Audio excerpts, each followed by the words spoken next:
معزز تاجر بھائیو السلام علیکم۔ امید ہے آپ خیریت سے ہوں گے۔ آپ جانتے ہیں کہ 8 مئی سے 16 مئی تک کے لاک ڈاؤن کو پوری ملک کی تاجر برادری مسترد کر چکی ہے۔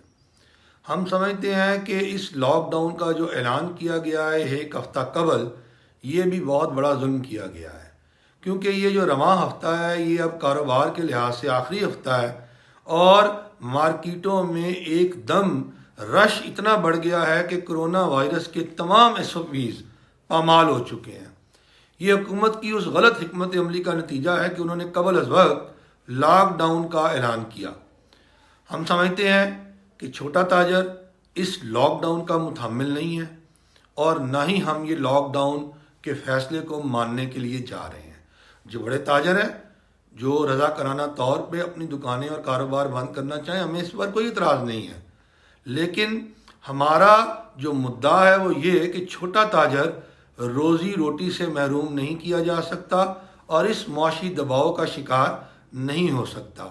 آپ کی انتظامیہ اور آپ کی فورسز اس وقت مارکیٹوں میں پھر رہے ہیں، آپ ڈالے لے کے پھر رہے ہیں، بندوقیں لے کے پھر رہے ہیں، آپ تمام کارروائیاں کر رہے ہیں۔ ہم آپ سے سوال کرتے ہیں کہ اگر آپ اتنے ہی حب الوطنی کا مظاہرہ کر رہے ہیں تو مہربانی فرمائیں، آپ کو عید پر جو تنخواہیں اور الاؤنسز ملیں گے تو آپ وہ تمام تنخواہیں اور الاؤنسز ہمیں وظیفے کی صورت میں دے دیں، ہمیں پیسے مل جائیں گے، ہم اپنا کاروبار بند کر دیتے ہیں۔ ہماری معاشی مجبوریوں کو آپ کو سمجھنا ہے۔ اگر آپ ہماری معاشی مجبوریوں کو نہیں سمجھیں گے تو کام آگے نہیں چلے گا۔ ہم آپ سے انتہائی معذرت چاہتے ہیں۔ ہم حکومت سے، چاہے وہ قومی حکومت ہے، ہماری وفاقی حکومت یا صوبائی حکومت ہے یا ہماری انتظامیہ ہے، ہماری طرف سے ویری سوری۔ یہ لاک ڈاؤن نہیں ہوگا، ہم اس پر عمل نہیں کریں گے۔